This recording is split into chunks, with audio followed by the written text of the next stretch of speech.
को तो ठीक ही हुआ है ना, आमिर सर और अल्ताफ,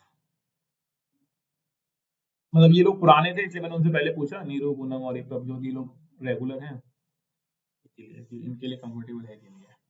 अब देखिए, प्रधानमंत्री ग्राम सड़क योजना PMGSY, और ये आप लोगों को मालूम होगा ग्राम सड़क, तो नाम से मालूम पड़ा है गांव के अंदर जो सड़क बनाई जा रही है उनके लिए जो ये रोड बन रही है उसे हम लोग बोल रहे होते हैं प्रधानमंत्री ग्राम सड़क योजना।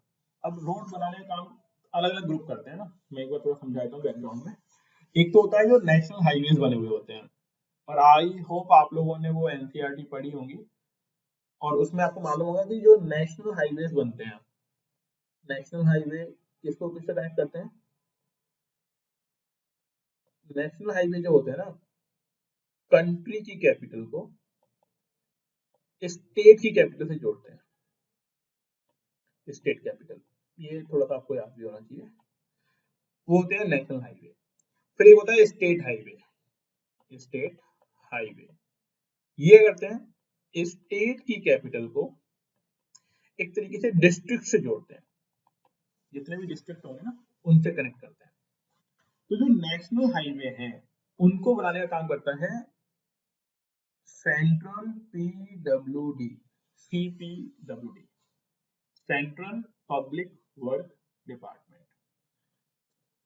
जो स्टेट हाईवे होते हैं उसके बनाने का काम करता है स्टेट PWD, ठीक है, तो स्टेट वाला PWD। फिर आता है रूरल एरिया के अंदर, कि रूरल एरिया के अंदर रोड कैसे बनाई जाएगी, तो उसके लिए रूरल एरिया के लिए जो प्रोग्राम लाया गया वो क्या था, प्रधानमंत्री ग्राम सड़क योजना। इसके अलावा एक बॉर्डर रोड भी होती है, बॉर्डर यानी हमारी कंट्री का बॉर्डर जिन भी कंट्री के साथ टच कर रहा है उनके साथ जो रोड बनाई जाएगी वो बॉर्डर रोड होती है, उसे बनाता है BRO, बॉर्डर रोड ऑर्गेनाइजेशन, ठीक है। तो ये तीन तो ये हो गए, चौथा हो गया प्रधानमंत्री ग्राम सड़क योजना। अब इसमें काम कैसे चल रहा है वो देखिए। So the parliamentary standing committee on rural development and Panchayati Raj recently issued a report on प्रधानमंत्री ग्राम सड़क योजना। अब पहली बात तो ये समझना है हमें कि ये जो पार्लियामेंट्री स्टैंडिंग कमेटी बनाई गई है ऑन रूरल डेवलपमेंट एंड पंचायती राज, ये क्यों बनानी पड़ी होगी, तो बेसिकली जितना भी काम हो रहा है इसके अंदर प्रधानमंत्री ग्राम सड़क योजना के अंदर उसकी एक रिपोर्ट दी गई है, और उस रिपोर्ट में क्या क्या बोला गया है वो हमें समझना है। कब दी गई ये रिपोर्ट? As on January 31st 2023 the report highlights that 96.24% of the set targets have been accomplished under प्रधानमंत्री ग्राम सड़क योजना वन क्यों? ये फेजेस में होता है काम। फेजेस में कैसे कि अभी एक फंड, एक particular amount of fund issue किया गया होगा और कुछ विलेजेस को टारगेट किया गया होगा, और वो टारगेट कितना कंप्लीट हो गया, 96.24%। ये बड़ी बात है, गवर्नमेंट के अंदर इतनी स्पीड से काम किया गया हो और इतना अकम्प्लिश हो गया हो, ये बड़ी बात है, पहली चीज। दूसरा, अब इसका सेकंड फेज, क्योंकि अगर फेज 1 कहीं लिख दिया गया है तो मतलब ये कि फेज सेकंड भी आएगा, एटलीस्ट सेकंड तो हो गई होगा। So additionally the report indicates that under PMGSY2 an impressive 97.01% of the predefined target have been successfully achieved। तो प्रधानमंत्री ग्राम सड़क योजना के फेज 2 के अंदर जो भी एडिशनल हमने ऐड किया होगा टारगेट, वो टारगेट हमने 97% अचीव कर लिया। पहले में देखो 96%, दूसरे में 97%, यानी अच्छा काम किया गया गवर्नमेंट के through. These findings showcase the significant progress made in rural development through the implementation of Pradhan Mantri Gram Sadak Yojana, emphasizing its effectiveness in enhancing connectivity and infrastructure in rural area। तो दो चीजें develop होती है road की वजह से। Road अगर बनाई गई है तो दो बातें, पहली हो गई कनेक्टिविटी, और ये कनेक्टिविटी आप उस दिन फील करोगे जब आप समझते हैं कि कभी फैमिली में कोई बीमार है और उसको अपन को कैपिटल तक पहुंचाना है या फिर किसी दूसरी जगह पे हॉस्पिटल तक पहुंचाना है, और तब हमें याद आता है रोड कनेक्टिविटी बहुत इंपॉर्टेंट है, ठीक है। सिमिलरली इंफ्रा, इंफ्रा मतलब इंफ्रास्ट्रक्चर की अगर हम बात करते हैं तो इंफ्रास्ट्रक्चर का मतलब ये होता है, मान लीजिए कि एक गांव से दूसरे गांव के बीच में कोई नदी पड़ती है, या फिर एक गांव से शहर के बीच में जो नदी पड़ रही है, उस बीच वाली नदी को पार करने के लिए बनाया गया ब्रिज, ठीक है, बनाया गया पुल, वो सबसे इम्पोर्टेंट है। और इसी वजह से रूरल एरिया में प्रॉपर प्रोग्रेस और डेवलपमेंट देखने को मिलता है कि अगर वहां पे कनेक्टिविटी प्रॉपर है। वो एरिया डेवलप नहीं कर पाते हैं जहाँ पे कनेक्टिविटी अच्छी नहीं होती है। तो कनेक्टिविटी डेवलप होने का मतलब ये है कि वहां पे प्रोग्राम मतलब वहां पे अब प्रोग्रेस हो जाएगी। तो एक तो ये 3 चीजें हमने समझी। अब देखिए प्रधानमंत्री ग्राम सड़क योजना है क्या। तो अबाउट प्रधानमंत्री ग्राम सड़क योजना, शॉर्ट में इसको बोलते हैं PMGSY। प्रधानमंत्री ग्राम सड़क योजना was initiated by the Ministry of Rural Development in the year 2000। हमें जितनी भी पॉलिसीज पढ़े, हम कभी भी कोई सा भी प्रोग्राम पढ़े, तो हमें पहली चीज हमें जो उसमें याद होनी चाहिए वो ये याद होनी चाहिए कौन सी मिनिस्ट्री वो प्रोग्राम चला रही है। पहला आप थंब रूल बना लो इसको। थंब रूल यानी सबसे इंपॉर्टेंट हमारे लिए क्या होगा कि जब भी हम कोई भी पॉलिसी देख रहे हैं, है ना, कोई भी प्रोग्राम लाया गया है, तो उसमें हमें याद रखना है कि वो कौन सी मिनिस्ट्री थी। तो ministry of rural development, MORD। और यहाँ पे ध्यान भी रखना है लिखते हुए भी कि M कैपिटल होगा, O स्मॉल होगा, R&D दोनों कैपिटल होंगे। Ministry of rural development. कब स्टार्ट किया गया था ये प्रोग्राम? 2000 में। अभी कितना चल रहा है? 23 साल हो गए इसको अप्रोक्सीमेटली। प्रधानमंत्री ग्राम सड़क योजना operate as a centrally sponsored scheme. अगली चीज, पैसा कौन देता होगा इसके लिए? क्योंकि स्कीम क्या है? सेंट्रली स्पॉन्सर्ड स्कीम है, यानी जो कंट्रीब्यूशन मेजोरिटी जो करी जाएगी वो कौन करेगा? सेंट्रल गवर्नमेंट करेगा। CSS, centrally sponsored scheme. और हमने पहले पढ़ा भी था सेंट्रली स्पॉन्सर्ड स्कीम, ठीक है, स्टेट के थ्रू जो स्पॉन्सर्ड स्कीम होती है वो मिल सकती है हम लोगों को, और ज्वाइंट भी होती है। ज्वाइंट मतलब उसमें परसेंटेज होगा सेंट्रल गवर्नमेंट का और स्टेट गवर्नमेंट का, कितना कितना फंडिंग कौन प्रोवाइड करेगा। So, PMGSY operate as a centrally sponsored scheme emphasizing collaboration between the central and the state government। अब ये एक स्टार्ट तो कर दी किसने? सेंट्रल गवर्नमेंट ने, लेकिन कोलैबोरेट कौन करेगा? मतलब दोनों मिलजुल के काम चला रहे होंगे, सेंट्रल गवर्नमेंट भी और स्टेट गवर्नमेंट भी। The road connectivity project for left-wing extremism affected area was introduced as a specialized segment under PMGSY in 2016। Left wing extremism कौन होते हैं? जो लोग गवर्नमेंट की पॉलिसी को अपोज करते हैं। बहुत सिंपल सा ध्यान रखिएगा। लेफ्ट विंग का मतलब ये हो गया कि जो गवर्नमेंट को सपोर्ट नहीं करना चाहते हैं, गवर्नमेंट के अगेंस्ट काम करना चाहते हैं, उन्हें बोलते हैं लेफ्ट विंग। जिन जगहों पर लेफ्ट विंग थोड़ा पावरफुल होता है वहां तो कनेक्टिविटी की बहुत जरूरत है। क्यों? क्योंकि वहां पे किसी भी समय आपको पुलिस भेजनी पड़ सकती है, किसी भी समय पे आपको वहां पे एडिशनल फोर्स भेजना पड़ सकता है। क्योंकि अगर ऐसा नहीं किया तो हो सकता है लेफ्ट विंग उस पर्टिकुलर एरिया को डोमिनेशन में ले ले, अपने अंडर में ले ले। तो इनका मेन फोकस इस चीज पर भी था कि हम लोग उन एरिया को पहले कनेक्ट कर ले जहाँ पे लेफ्ट विंग थोड़ा सा ज्यादा एक्टिव है।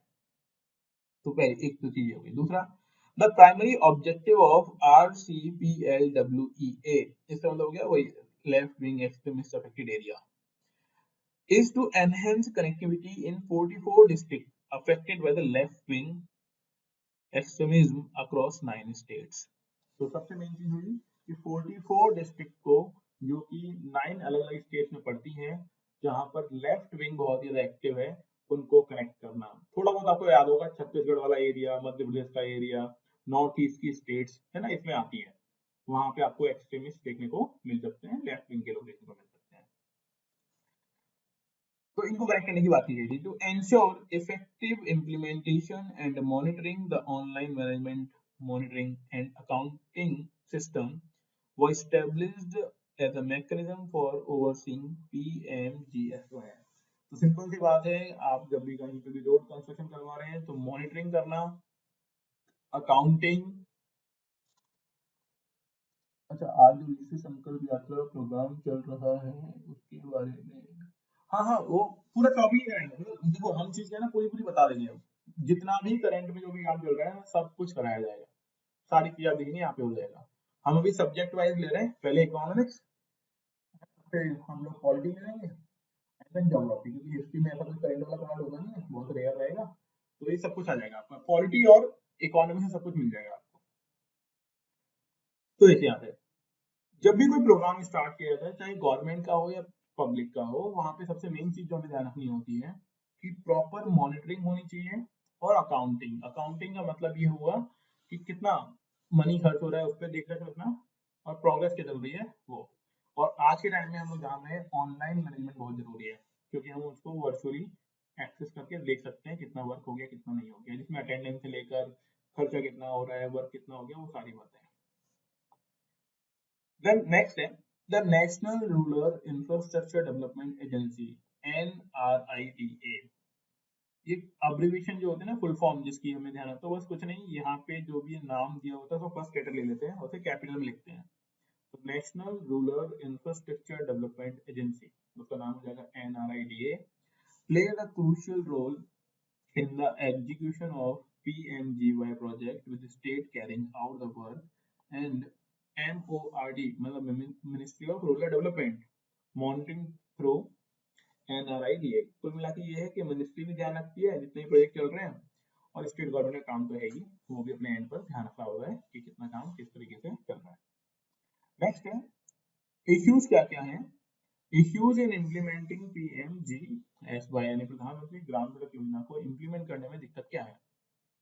पहली दिक्कत जो है अनस्पेंड फंड, यानी वो रुपए जो खर्च नहीं हुआ। As of January 2023, the Standing Committee report revealed that an unspent balance of approximately 6,800 crores, मतलब इतना रुपया खर्च नहीं हुआ। अब आपके मन में क्वेश्चन आ सकता है कि रुपया खर्च क्यों नहीं हुआ। इसका मतलब ये होता है कि जिस स्पीड से काम होना चाहिए था वो काम हुआ नहीं, और जो अलॉटमेंट फर्दर होने होंगे वर्क के वो हो नहीं पाए, इसीलिए यहाँ पे फंड बच गया जो कि खर्च नहीं हो पाया, या फिर टाइम पर इसको रिलीज नहीं किया होगा। तो पहली दिक्कत जो है कि टाइम पर फंड रिलीज नहीं हो रहा है। अगर फंड टाइम पर रिलीज हो जाएगा तो वर्कर काम कर लेंगे और रोड बन जाएगी, और क्योंकि काम टाइम पे नहीं हो पा रहा है तो पुराना अमाउंट रिलीज नहीं हो पा रहा है। इसीलिए देखा जाता है कि कई बार गवर्नमेंट पॉलिसीज के अंदर काफी ज्यादा अमाउंट में जो फंड होता है वो अनस्पेंड रह जाता है, खर्च ही नहीं हुआ। तो पहली दिक्कत तो ये, तो वो टाइम पे सब कुछ काम चले तो ये खर्च हो जाएगा, ये पहली दिक्कत है। दूसरी, लैंड एक्विजिशन चैलेंजेस। अब होता क्या है, जब भी रोड बनानी होती है तो ऐसा तो है नहीं कि गवर्नमेंट अपनी तरफ से जमीन लेके आ जाएगी। गवर्नमेंट को जमीन एक्वायर करनी पड़ती है फार्मर्स से, क्योंकि गांव से रोड बनानी है तो किसी ना किसी के खेत आ रहे होंगे, अलग अलग चीजें आ रही होंगी, तो दिक्कत आती है उस जमीन के अधिग्रहण में। एक्विजिशन का मतलब होता है अधिग्रहण करने में। अभी जो अधिग्रहण फंस जाता है, अधिग्रहण का फंसने का मतलब ये हुआ कि कई बार कोई पर्सन है उसने जाके कोर्ट में केस कर दिया। अब केस करने का मतलब ये हुआ कि अब बात खिंच गई लंबी, 3-4 साल 5 साल, तो प्रोजेक्ट क्या हो जाएगा, डिले हो जाएगा। तो वही चीज यहाँ पे बोली जा रही है, the controller and auditor general audit report covering the period from 2010 to 15 highlight issues in 11 states where 372 projects incurring an expenditure of 280 crores were abandoned due to non-availability of land and land disputes। तो बताना ये चाह रहे हैं कि 280 करोड़ रुपए के लगभग 372 प्रोजेक्ट जो हैं वो इस वजह से रुक गए, क्योंकि या तो वहां पे जमीन नहीं मिली या फिर जमीन के लिए डिस्प्यूट हो गया। आप लोग भी समझते होंगे, जब गवर्नमेंट कहीं पे डेवलपमेंटल वर्क करती है, हाँ, ये जो फंड जो बचा हुआ है अनस्पेंड, ये टाइम में बचा हुआ है ना, दोबारा से जब फर्दर अलॉटमेंट होगा तो ये फंड उसमें काम में आ जाएगा। और अगर ऐसा नहीं हो पाया तो ये दोबारा से भारत के खजाने में, जो संचित निधि अपन जिसे बोलते हैं, ठीक है, या फिर वापस रिफंड हो जाता है गवर्नमेंट को, फिर गवर्नमेंट देन फर्दर अगेन इसको अलॉट कर देगी किसी और फॉर्म में। हाँ जी, तो यहाँ पे बोला गया कि डिस्प्यूट्स की वजह से लगभग 280 करोड़ रुपए के लगभग 372 प्रोजेक्ट फंसे हुए हैं। और ये प्रोजेक्ट क्यों फंस जाते हैं, तो इसका बहुत सिंपल सा मतलब है, होता है कई बार सेंटीमेंट जुड़े हुए होते हैं। मान लो ऐसे रोड बननी है और बीच में आपको घर आ रहा है, हालांकि गवर्नमेंट बोल रही है कि लो भाई रुपए ले लो आप, लेकिन आप अपना घर तो नहीं देना चाहोगे ना। आपको लग रहा है कि यार नहीं यार घर है हमारा, या फिर जमीन से भी सेंटीमेंट जुड़ा हो सकता है, खेतों से अपना सेंटीमेंट जुड़ा हो सकता है, और कई बार ऐसी दिक्कतें आती हैं, और तो ये डिस्प्यूट होगा और जमीन नहीं दी गई होगी तो ये प्रोजेक्ट रुक गए। अगला है इम्प्लीमेंटेशन का कंसर्न है, इम्प्लीमेंटेशन नहीं हो पाया properly. Some completed projects lack essential features such as bridges, cross drainage structure, rendering the road suitable for all weather connectivity। ये दिक्कत क्या है? क्योंकि आप देखो, ये तो समझ से ही होंगे आप लोग कि गवर्नमेंट का काम है। कई बार ना गलतियां रह जाती है कि मान लो रोड तो बना दी, लेकिन ब्रिज ही नहीं बनाया। जरूरत ब्रिज की थी, अधूरी रोड है, अधूरी रोड पड़ी हुई है बस कई सालों तक। पहली दिक्कत। दूसरा है क्रॉस ड्रेनेज स्ट्रक्चर। ड्रेनेज यानी गंदे पानी को निकालने के लिए जो स्ट्रक्चर बनना था वो नहीं बनाया गया। मान लो कोई बड़ा नाला हो सकता है, नाली हो सकती है, वो कनेक्टिविटी नहीं है प्रॉपरली। साथ ही साथ रोड की क्वालिटी बहुत बेकार रही, बनाई गई, बारिश आई, रोड बह गई पूरी की पूरी। कई बार आपने देखा होगा गांव में ऐसा होता है कि रोड बनाई जाती है, बारिश होती है, रोड खत्म, बह जाती है। तो जिससे क्या है, ऑल वेदर कनेक्टिविटी ब्रेक हो जाएगी।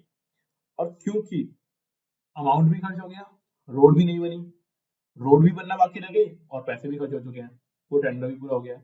तो ये कंसर्न है, इम्प्लीमेंटेशन का एक बड़ा कंसर्न है कि इम्प्लीमेंटेशन प्रॉपर तरीके से नहीं हो पाया। देन फर्स्ट और सेकंड फेज की तो हमने बात करी है, थर्ड फेज भी इसका अनाउंस किया गया है। तो देखो अब थर्ड फेज अनाउंस कर ही दिया, इसका मतलब क्या हुआ, जो भी अनस्पेंड फंड है वो यहाँ पे काम में आ जाएगा। फेज 3 delayed under प्रधानमंत्री ग्राम सड़क योजना phase 3, the sanctioning of the entire targeted road length to state has not been completed as now, indicating delay in the project progression। और क्योंकि जो टारगेट था वो पूरा नहीं हो पा रहा है, तो पहले वाले टारगेट ही पूरे नहीं हो पा रहे हैं, तो उसमें फंसे हुए डिस्प्यूट है, तो तीसरा भी डिले हो गया। ऐसे ही फर्दर अगर कोई और प्रोजेक्ट आएगा तो वो भी डिले हो सकता है। क्यों? क्योंकि प्रॉपरली पहले वाला इम्प्लीमेंटेशन प्रॉपर नहीं हो पा रहा है। अब देखिए fund diversion. As per CAG, controller auditor general of India की रिपोर्ट ये बताती है, fund allocated for road construction in various states were diverted toward purpose such as maintenance, administrative expenses, salaries and wages। इसका मतलब क्या हुआ कि पैसे तो आए थे रोड बनाने के लिए, लेकिन उसको खर्च किया गया मेंटेनेंस के ऊपर, एडमिनिस्ट्रेटिव एक्सपेंसेस मतलब कोई अधिकारी आ रहा है देखने के लिए तो उसके आने, गाड़ी वाड़ी का खर्चा, उसके अंदर लोगों को सैलरी दे दी गई, वर्कर्स को रुपए दे दिए गए, लेकिन रोड नहीं बनाई गई। तो फंड का डाइवर्जन हुआ है। और फंड का डाइवर्जन अननेसेसरी हुआ है, मतलब जितना होना चाहिए तो उस हिसाब से नहीं हुआ। तो ये भी एक दिक्कत है। कई बार होता है ना, वर्कर ने एक दिन काम किया, 10 दिन की सैलरी ले गया, या फिर 20 दिन वो खाली बैठा रहा, उसे बोला नहीं सर 20 दिन काम हुआ था। तो उस तरीके की देखने को मिलते हैं गवर्नमेंट सिस्टम के अंदर। और फिर अगली प्रॉब्लम तो है ही, quality control and monitoring issues. Government के अंदर कितना अच्छा काम होता है, हम लोग पहले समझते थे, अभी धीमे धीमे इम्प्रूव हो रहा है, बट इतना भी अच्छा नहीं हो पा रहा है। तो क्वालिटी का इशू है और मॉनिटरिंग का इशू है। The CAG report also highlights irregularities including the absence of field laborers, lack of equipment, and non-deployment of trained personnel in quality controlled monitoring and evaluation process। तो यहाँ बताया जा रहा है कि भाई मेन दिक्कतें क्या क्या है। पहला कि लेबरर्स रोड पर आते ही नहीं काम करने, है ना, 2 लोग काम कर रहे हैं, 10 लोगों की सैलरी उठाई जा रही है, ऐसा होता है। दूसरा, प्रॉपर इक्विपमेंट नहीं है जिनसे रोड बनानी है, एंड कोई ट्रेन्ड पर्सन जो इसके पास एक्चुअल, जैसे मान लीजिए सिविल इंजीनियर की रिक्वायरमेंट है, असिस्टेंट इंजीनियर की रिक्वायरमेंट है, क्वालिटी एंड कंट्रोल के लिए डिफरेंट डिफरेंट इक्विपमेंट चाहिए, मशीन्स चाहिए, जिससे वो आइडेंटिफाई कर पाए कि जो भी सीमेंट यूज हो रहा है, तारकोल यूज हो रहा है, तो उसकी क्वालिटी और क्वांटिटी कितनी यूज हो रही है। तो वो ऐसा है ही नहीं, इवेल्युएशन प्रॉपर से नहीं हो रहा है ना, और मॉनिटरिंग भी ढंग से नहीं हो रही है। एक तो दिक्कत ये है। फिर heavy tonnage vehicle concern. Heavy tonnage vehicle concern का मीनिंग क्या हुआ, रोड बनाई गई थी, लेकिन रोड बनाई गई थी वीक। वीक मतलब जैसे नॉर्मल कार्स वगैरह जो हल्की लाइट वेट वाली होती है वो चल पाए, लेकिन हुआ क्या, फिर ट्रोलर्स मतलब जो बड़े बड़े ट्रॉले देखे होंगे आपने, जिसमें पत्थर वगैरह भरा हुआ होता है, बड़े बड़े जो ट्रक हैं उनकी बात कर लीजिए। अब वो अगर इस रोड से गुजरेगा तो पूरा रोड ही टूट जाता है, कई बार ऐसा होता है रोड धंस जाती है हैवी वेट की वजह से। तो हैवी टनेज व्हीकल कंसर्न, तो कमिटी क्या बोलती है कि भैया ये गांव की रोड है, इन पर आप इतना हैवी व्हीकल नहीं रन कर पाएंगे, उसकी वजह से क्या होता है, रोड ही डैमेज हो जाएगा पूरा का पूरा। तो the committee expressed concern that PMGSY road do not adequately consider the impact of heavy tonnage vehicle। तो उन्होंने बोला कि भाई ये इनके लिए है ही नहीं, हैवी व्हीकल इस तरह से गुजरेंगे तो दिक्कत आएगी। which are currently causing substantial damage to rural connectivity roads। और इससे क्या होगा, रूरल एरिया की रोड्स ब्रेक हो जाती है। ये हाईवेज ये है जो इसको झेल पाएंगे, रूरल एरिया की रोड अक्सर इसकी वजह से क्या होती है, डैमेज हो जाती है। अब अगला है OMMAS IT ऑडिट। क्या चीज है ये, an audit of the online management monitoring and accounting system, इसे बोलते हैं ओमास, OMMAS। ठीक है, revealed that data is not consistently updated, leading to inaccuracies in management information system reports, rendering them unreliable। इसका मतलब ये हुआ कि आज के टाइम में हर चीज ऑनलाइन अपलोड करनी होती है, आपको इन्फॉर्मेशन शेयर करनी होती है, वो टाइम से अपलोड नहीं हो पाती है। और क्योंकि जो इंफॉर्मेशन है वो टाइमली अपडेट नहीं हो पा रही है, यानी कंसिस्टेंसी प्रॉपर नहीं है, और कंसिस्टेंसी अगर नहीं होगी तो इससे मिसमैनेजमेंट होता है, दिक्कत आती है, रिलायबल नहीं मानते, क्योंकि मान लो आज कोई काम हुआ 10 दिन बाद अपडेट किया गया है, तो आप एग्जैक्ट तो अपडेट नहीं करेंगे ना, आप उसमें रफली उसको अपडेट कर रहे होंगे। तो ये सारी दिक्कतें इसमें देखी गई हैं, और इन दिक्कतों की वजह से ही जो काम है वो प्रॉपरली इसमें नहीं हो पा रहा है। एक तो ये चैलेंज हो गए। अगला क्या है, वे फॉरवर्ड, आगे क्या और कर सकते हैं। तो पहली चीज तो यही है कि स्टाफ की training and transfer. Personal responsible for Personnel responsible for updating data on the accounting system should undergo timely and comprehensive training in the various modules of the system, ensuring proficiency and efficiency। सबसे पहले तो उन लोगों की training कराई जाए जो लोग डेटा अपलोड करते हैं, डेटा मतलब मैनेजमेंट करते हैं, उन लोगों को बताना है, ये बोलना है कि भैया टाइमली अपडेट करना है, उनकी कॉम्प्रिहेंसिव ट्रेनिंग करवाइए, जिससे वो प्रॉपरली टाइम पर प्रोफिशिएंसी के साथ एफिशिएंसी के साथ डेटा को अपलोड करें। डेटा अपलोड होगा तो टाइमली काम हो पाएगा, पहली चीज। दूसरी बात, OMAS, OMAS update by state। State should consistently update information on the online management monitoring accounting system। State government को टाइम टू टाइम इसको अपडेट करना चाहिए, providing regular insight into the physical and financial progress of the scheme। साथ ही साथ properly इसको evaluate भी करना चाहिए टाइम टाइम कि कितना फिजिकली वर्क हो गया और कितना फाइनेंशियली काम हमने उस मनी के अकॉर्डिंग काम हो जाना चाहिए था। तो फाइनेंशियली एंड फिजिकली वेरिफिकेशन आप बोल सकते हो, या फिर टाइमली मॉनिटरिंग आप इसको बोल सकते हैं, ये होनी चाहिए। अगला है एस्टेब्लिश एडिक्वेट इम्प्लीमेंटिंग एजेंसीज। कोई एक ऐसी एजेंसी बना दो जो इसको टाइम टाइम चेक कर पाए। इन state facing delay, a sufficient number of implementing agencies should be established to ensure effective and timely execution of the scheme।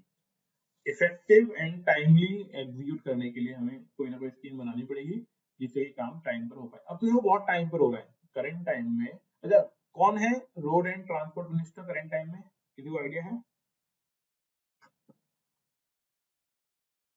हाँ जी,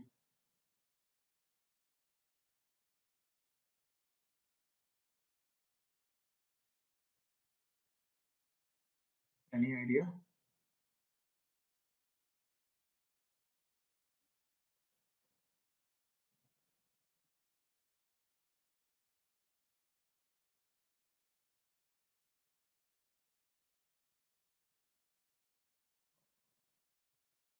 हाँ जी, वो है सारी मेरी।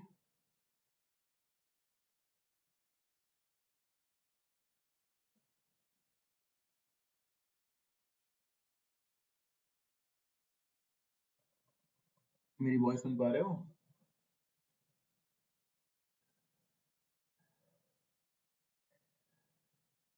हम्म, ठीक है।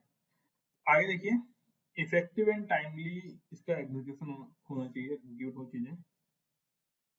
Then stakeholders consultation for timely progress.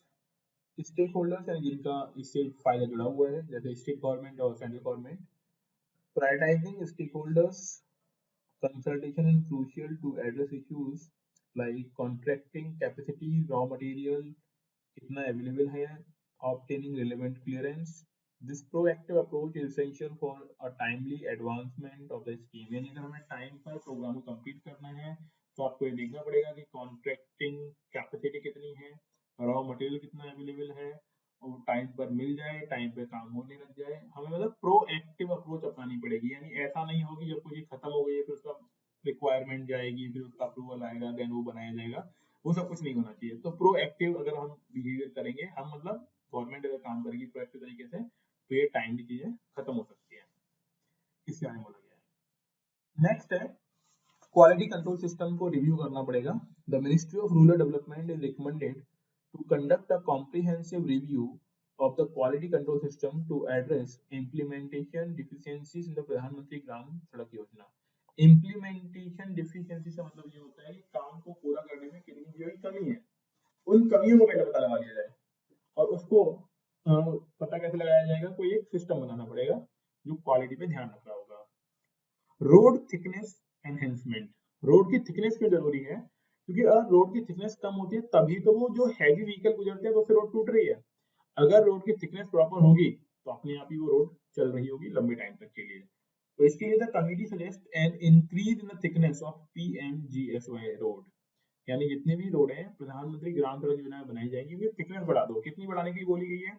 Currently होता है 20 mm का रोड का थिकनेस होता है, मिलीमीटर, 20 मिलीमीटर। उसको बढ़ा के कितने करने के लिए बोल रहे हैं? 30 मिलीमीटर। इससे क्या होगा? ड्यूरेबिलिटी एंड परफॉर्मेंस उनका बढ़ जाएगा, ड्यूरेबिलिटी एंड परफॉर्मेंस इंप्रूव हो जाएगा। अगला है prevention of fund diversion. Fund diversion को रोकना है, कम से कम फंड का डाइवर्जन हो पाए। It is imperative to establish measures to ensure fund allocated for specific purposes such as road constructions are not diverted for other uses. ये बोलना चाह रहे हैं कि हमें ये ध्यान रखना है, यानी गवर्नमेंट को ये ध्यान रखना है, नियंत्रण बना के रखना है कि जिस चीज के लिए फंड को इश्यू किया गया है फंड उसी में जाए, दूसरे किसी और चीजों के लिए फंड को डाइवर्ट ना किया जाए। Then completion of land digitalisation programme. Land को डिजिटल करने का प्रोग्राम स्टार्ट करना चाहिए। इसका मतलब क्या हुआ कि कौन की जमीन कितनी है उसका नाम चढ़ जाए ऑनलाइन। इसलिए जबकि उसको अधिग्रहण करने वाला टाइम आएगा ना, जब उसको एक्विजिशन करेंगे तो सीधे हमें मालूम पड़ेगी ये ओनर ये है और इससे हमें बात कर रही है। कई बार क्या होता है ना, गांव वाले एरिया में कई बार जमीन किसी और की है, कब्जा किसी और का है, कोई और उसको चला रहा है, इस तरह की चीजें देखने को मिलती है। और उस तरह की चीजें जब मिलेंगी तो वो लैंड जो होगी और डिस्प्यूट में फंस जाएगी और उससे प्रोजेक्ट रुक जाता है। तो इसके लिए क्या करना है, जितने भी लैंड रिकॉर्ड्स हैं उनको डिजिटल करना जरूरी है। तो इसलिए बोला गया है इनिशिएटिव्स लाइक SVAMITVA, स्वामित्व योजना जिसे हम लोग बोलते हैं, like Swamitva can play a pivotal role in creating a rural land pool. Rural land pool का मतलब क्या हुआ कि कई जो स्वामी होंगे, कई जो जिनकी जमीनें हैं उनको एक साथ आप मर्ज कर सकते हो। Completing land digitalisation programme such as स्वामित्व is a crucial to reducing delay associated with the land acquisition and enhancing the efficiency of the PMGSY implementation process। इसका मतलब ये वही वही बात बोलना चाह रहा है कि अगर हमें मालूम होगा कि उस जमीन का एक्चुअल में स्वामी कौन है, स्वामित्व किसके पास है, तो डायरेक्टली उसके साथ बात की जा सकती होगी और लैंड को अक्वायर करने में और फर्दर वर्क करने में उसमें आसानी हो जाएगी, डिस्प्यूट्स कम होंगे। ठीक है जी, तो ओके, ये हो गया, इतना ही था इसके अंदर। तो ये हमारा एक पॉलिसी हो गई। दूसरे में देखिए, national bank for agriculture and rural development, और ये बहुत फेमस ऑर्गेनाइजेशन है, इसका नाम है NABARD. N for national, B for bank, है ना, एन ए से नेशनल आ रहा है, बी से बैंक आ रहा है, फिर ए से एग्रीकल्चर हो गया, आर से रूरल और डी से डेवलपमेंट। ये तो national bank for agriculture and rural development क्या काम करता है भैया? तो सेंट्रल रोल एक्नॉलेज्ड, क्या काम है इसका? The union home minister recently emphasised the pivotal role played by the National Bank for Agricultural and Rural Development as the backbone of Indian rural economy। Rural development करने के लिए money देता होगा, bank है ना तो मनी देगा। तो इसके लिए बोला गया कि ये रूरल हमारी इकोनॉमी का बैकबोन है, मतलब बहुत जरूरी कंपोनेंट है ये। एम्पावरिंग रूरल इंडिया, जैसे रूरल इंडिया को पावर मिलती है, कैसे मिलती है वो देखेंगे। NABARD is committed to fostering an empowered and financially inclusive rural India through targeted initiative aimed at promoting integrated rural development। गांव के विकास के लिए ये फाइनेंस वित्तीय सुविधा या वित्तीय सहायता प्रदान करते हैं। और इनका टारगेट क्या होगा, कुछ प्रॉपर सेगमेंट इनके टारगेट होंगे कि भाई ऐसा करना चाहिए, रूरल डेवलपमेंट के लिए क्या क्या कर सकते हैं, उसके लिए मनी प्रोवाइड करते हैं। कितना कैसे वो समझेंगे हम लोग। Financial commitments, significant financial support has been provided by NABARD through initiatives such as the Rural Infrastructure Development Fund with around 5 lakh crore sanction for rural development project। यानी गांव के विकास के लिए इसने 5 लाख करोड़ रुपए का सैंक्शन किया हुआ है। और डेवलपमेंट में क्या सभी प्रकार का डेवलपमेंट, नदी बनवानी है, मतलब नदी की बाउंड्री बनवानी है, नाले बनवाने हैं ना, और सीवेज वगैरह के लिए प्रोग्राम बनाना है, वो सब कुछ चीजें। लाइवलीहुड इनिशिएटिव लाइवलीहुड इंटरवेंशंस, जीने के लिए क्या क्या इंटरवेंशन इसमें की गई है। NABARD focus extend beyond financial support to include vital livelihood interventions. This include watershed development fund and the tribal development fund, both contributing to holistic rural development। watershed यानी जहाँ पे जल भराव क्षेत्र है, जहाँ पे जल भरा हुआ है, उस जल भराव क्षेत्र को डेवलप करना है ना। ट्राइबल डेवलपमेंट फंड, जो जनजातीय लोग हैं उनके डेवलपमेंट के लिए काम करना।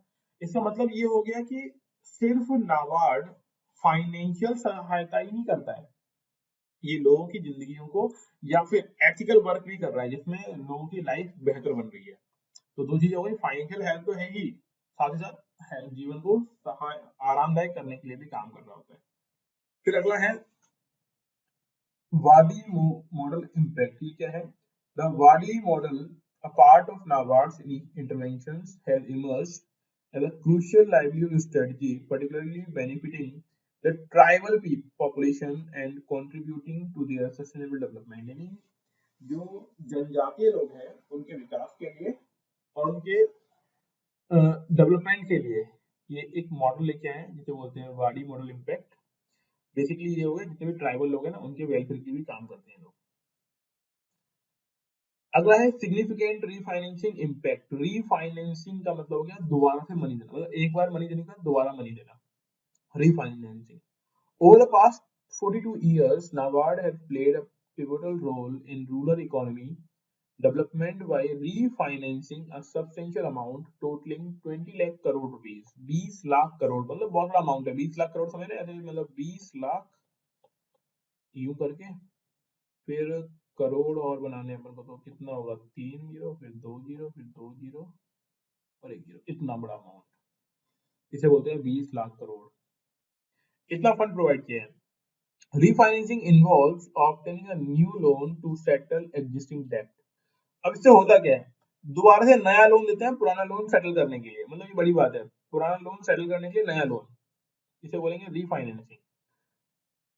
फाइनेंशियल सब्सटेंशियल, यहाँ पे देखेंगे हम लोग financial sustainability in the rural sector. इससे क्या होगा कि वित्तीय हो जाएगा प्रॉपर्ली और थोड़ी स्टेबिलिटी जाएगी, क्योंकि लोन को पूरा करने के लिए भी यहाँ पे लोन प्रोवाइड किया जाता है, ये बड़ी चीज है। नेक्स्ट है capital infusion in rural financial institutions. Rural financial institution में मनी प्रोवाइड करना कैसे होगा।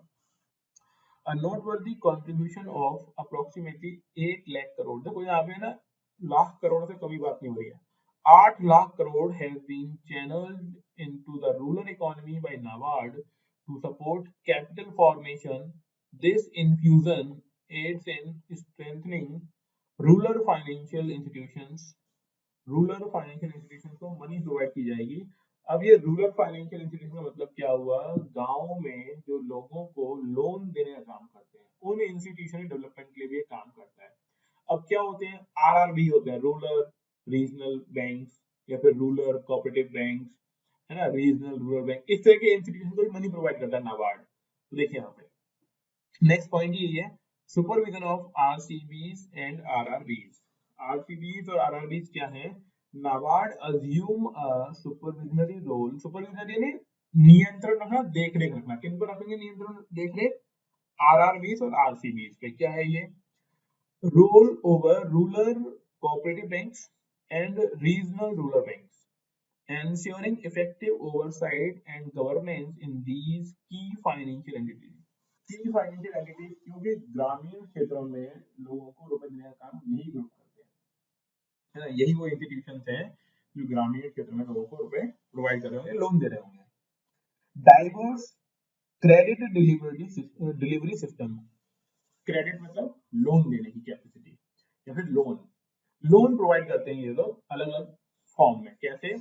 Beyond NABARD initiative the rural credit delivery system in India is the collaborative efforts involving various agencies such as commercial banks, RRBs, cooperative, small finance banks, NBFCs, microfinancing institutions, and indigenous bankers.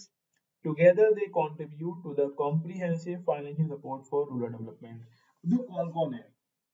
छोटे मोटे bank, commercial bank, non financial मतलब non banking financial company. Non banking का मतलब है ऐसे group जो अपने यहाँ पे सेविंग अकाउंट तो नहीं खोल सकते या खोलते हैं लेकिन लोन देने का काम करते हैं। जैसे मुथूट का नाम आप लोगों ने सुना होगा। मुथूट में आप बैंक अकाउंट नहीं खोल सकते हो अपना, लेकिन वहां से लोन ले सकते हो, इसे बोलते हैं एनबीएफसी। इसके अलावा इंडिजिनस बैंकर्स मतलब जो सेठ टाइप के लोग होते हैं, वो उन सभी लोगों का काम क्या है कि रूरल डेवलपमेंट के लिए फाइनेंशियल सपोर्ट प्रोवाइड करना। रूरल डेवलपमेंट के लिए करेंगे, फाइनेंशियल सपोर्ट प्रोवाइड करेंगे। इश्यूज क्या है?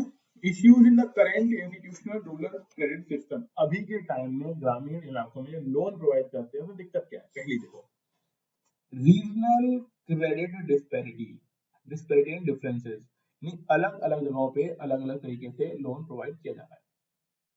In the fiscal year 2021 there was a notable regional imbalance in agricultural credit dispensation. The southern region dominated with the larger share 45.9%, followed by the northern region 17.1%. Conversely, the eastern region accounted for nearly 9.5%. The total agricultural credit dispersed. इसका मतलब क्या हुआ कि south में तो southern reason यानी south वाले zone में तो लोन बहुत दिया गया 45.9%, लेकिन नॉर्दर्न साइड में लोन ही नहीं दिया गया लोगों को, और ईस्टर्न साइड में तो उससे भी कम। इसका मतलब ये हुआ कि साउथ मतलब रीजन वाइज लोन अलग अलग प्रोवाइड किया जा रहा है। अगला है disparity based on land holding, जो लोग वहां पे रह रहे हैं उनके पास लैंड होल्डिंग यानी कितनी उनके पास जमीन है, ये भी अंतर है, डिफरेंट है। A significant imbalance exists in credit dispersion based on land holding. Loan provide किया जाता है कि जमीन कितनी है किसी भी पर्सन के पास, उस हिसाब से जब जमीन ही कम तो लोन भी कम मिलेगा। तो यही दिक्कतें हैं कि जो लैंड होल्डिंग है वो डिफरेंट है। कितनी कितनी डिफरेंट है पूरी समझिए। Medium and large farmers constitute just 14% of total farmer population. Medium और लार्ज फार्मर की परसेंटेज कितनी है? सिर्फ 14% है। Receive 48% of the agricultural credit. तो हम लोग जानते हैं कि रिच फार्मर्स, जैसे कि आपने आई थिंक एक चैप्टर पढ़ा हुआ स्टोरी ऑफ विलेज पालमपुर, उसमें लिखा हुआ था कि जो रिच फार्मर्स होते हैं वही लोग ज्यादा लोन ले पाते हैं बैंक वगैरह से। तो वही चीज हमें बोली गई है कि 14% फार्मर ही जो है जो रिच होते हैं, जो मीडियम फार्मर है, उनको लोन बहुत मिल रहा है। 48% लोन ले रहे हैं वो लोग जितना एग्रीकल्चर के लिए आया था। रिमेनिंग जो 86% लोग होंगे उनको 52% लोन ही मिला। इसका मतलब ये हुआ कि इनको कम मिल पा रहा है और रिच लोगों को ज्यादा मिल गया। This skewed distribution is primarily attributed to the reduced share of regional rural banks and cooperatives in rural credit disbursal. इसका मीनिंग क्या हुआ? इसका सिंपल सी बात है कि जो लोग रिच थे उनको लोन ज्यादा मिला, जो पुअर हैं उनको लोन नहीं मिल पा रहा है। तो डिफरेंस है region wise, region wise north south east west के हिसाब से। जो लोग पहले से रिच थे उनको ज्यादा एरिया मिल रहा है, जो लोग रिच नहीं है उनको कम मिल पाया लोन। अगला है limited inclusion of agricultural tenants. Agricultural tenants का मतलब है वो लोग जो खेती करते हैं, मतलब खुद मालिक नहीं है, जमीन किराए पर ली हुई है उस पर खेती कर रहे हैं, उन्हें बोलते हैं टेनेंट्स। तो holding despite holding a substantial portion of a farm space, agricultural tenants face limited inclusion in the institutional credit system.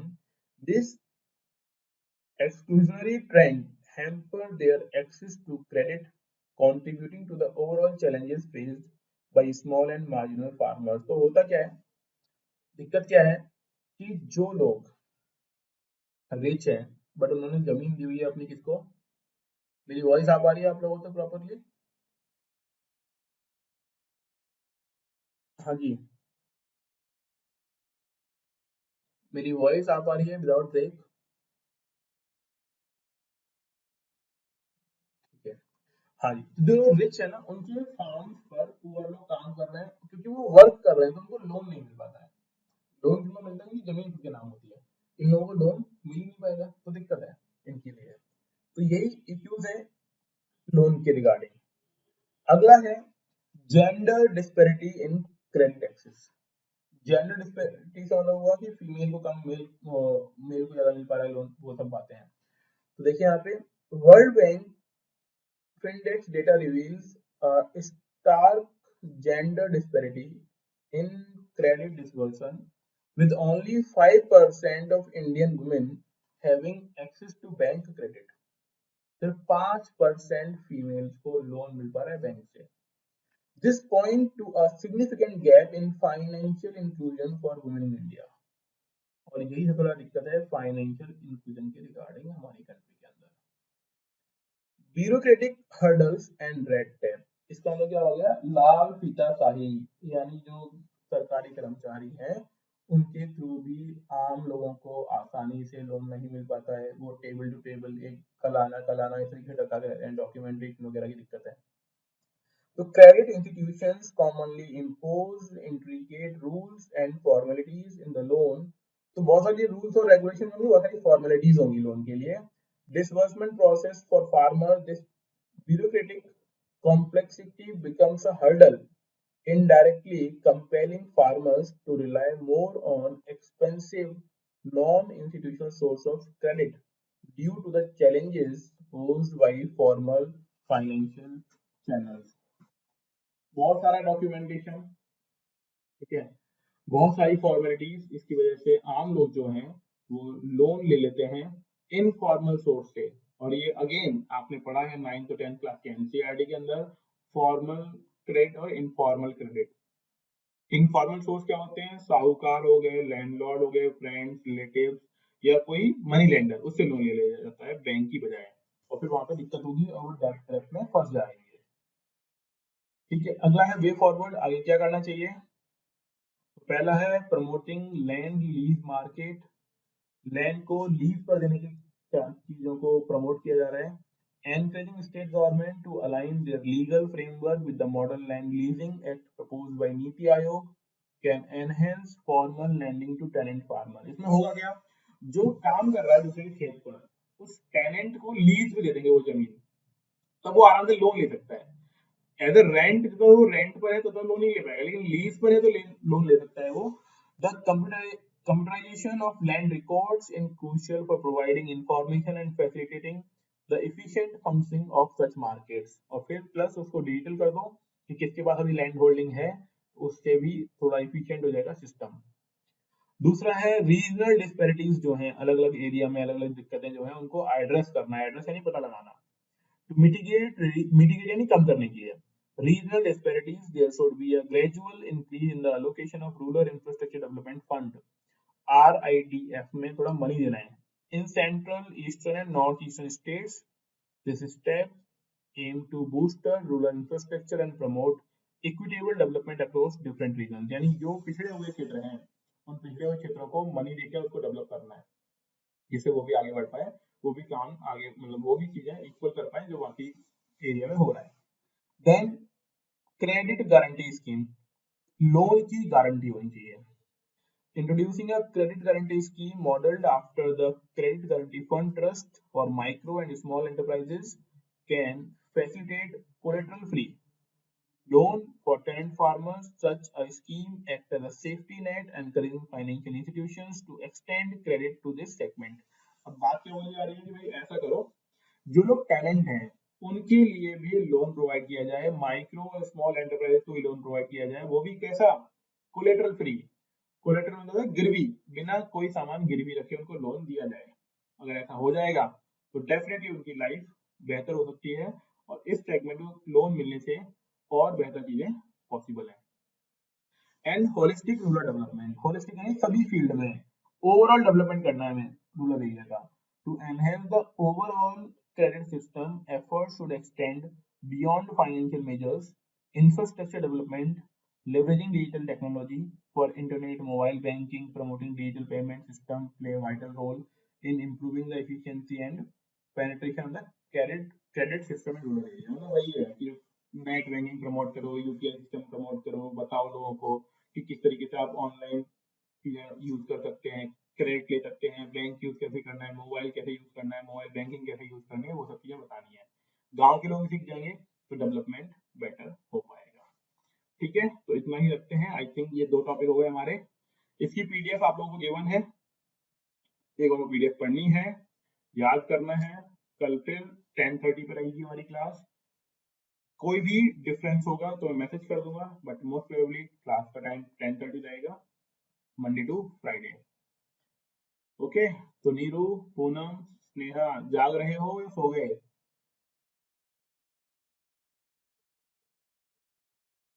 तीनों ही जगह से, अच्छा एक ने तो, ओके नीरू जाग रहे हैं, स्नेहा जाग रहे हैं, पूनम नींद आ गई,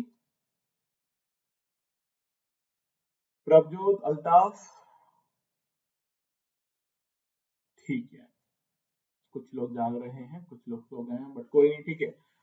और बाकी कोई मेजर कंसर्न तो नहीं है, काम चल जाएगा इस टाइमिंग में?